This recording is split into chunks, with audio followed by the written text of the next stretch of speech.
존경하는 국민 여러분, 그리고 우원식 국회의장님과 선배 동료 의원 여러분, 그리고 과학기술정보통신부 유상임 장관님을 비롯한 국무위원 여러분, 국민의힘 박충건 의원입니다.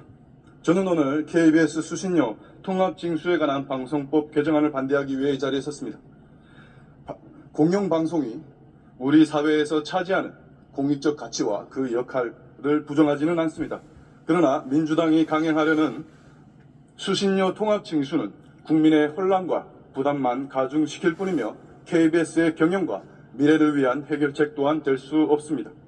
현 정부가 수신료 분리징수를 시행한 이유는 정확한 수신료 금액과 납부 여부도 알기 어려운 국민의 불편을 해소하기 위한 것이었습니다. 다시 말해 지난 30년간 KBS의 편의를 위해서 국민께서 감수하셨던 불편을 해소해 드리려 했던 것입니다. 종전에는 수신료가 전기요금에 합산돼서 불만이 있으셨던 국민께서도 단전과 같은 불이익을 우려하셔서 무조건 납부할 수밖에 없었습니다. 이 때문에 지난해 여론조사에서도 70%에 가까운 국민께서 분리징수를 희망하셨습니다. 올해 초 감사원도 KBS가 수상기를 보유하지 않는 등록하지 않은 국민에게도 수신료를 초과 징수했다고 한급하라 지적한 바 있습니다. 또한 방송 환경도 대대적으로 변화하고 있습니다. 과거에는 텔레비전이 영상 매체의 중심이었다면 지금은 OTT, 유튜브, SNS, 인터넷 기반 방송과 같은 다양한 대체 미디어가 넘쳐납니다. 결과로 지성파 방송 시청은 점차 줄어들고 있는 추세입니다. 미디어 환경이 이러한데 여전히 모든 국민에게 수신료를 강제 징수하는 것은 TV를 보지 않으시는 국민에게까지 부당한 부담을 지우는 것입니다. 또한 수신료 분리징수는 시행된 지 6개월밖에 안 됐습니다. 이런 시점에 다시 통합징수로 회귀하는 것은 정부 정책에 대한 국민적 신뢰도를 저하시키고 혼란만 야기시킬 뿐입니다.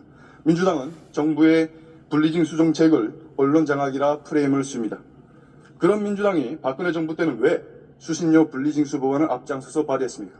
상황이 바뀌니 입장이 바뀐 것입니까? 도대체 누구를 위한 법안입니까? 국민 혈세로 민주노총 언론노조에게 월급을 주려는 것입니까? 그 대가로 다시 언론 장악 시도를 하려는 것입니까? 민주당은 국민보다 민주노총 언론노조가 먼저입니까?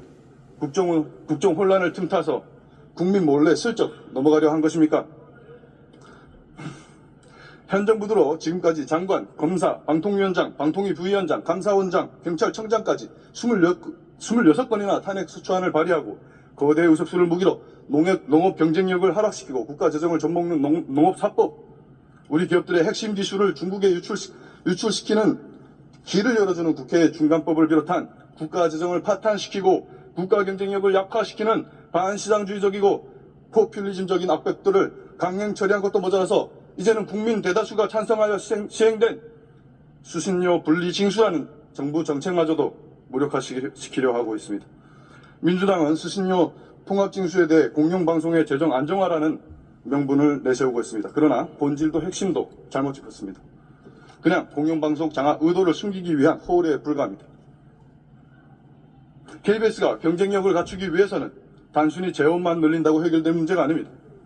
이제는 공영방송도 글로벌 OTT 시장과 거대 디지털 플랫폼들과 경쟁해야 하는 시대입니다.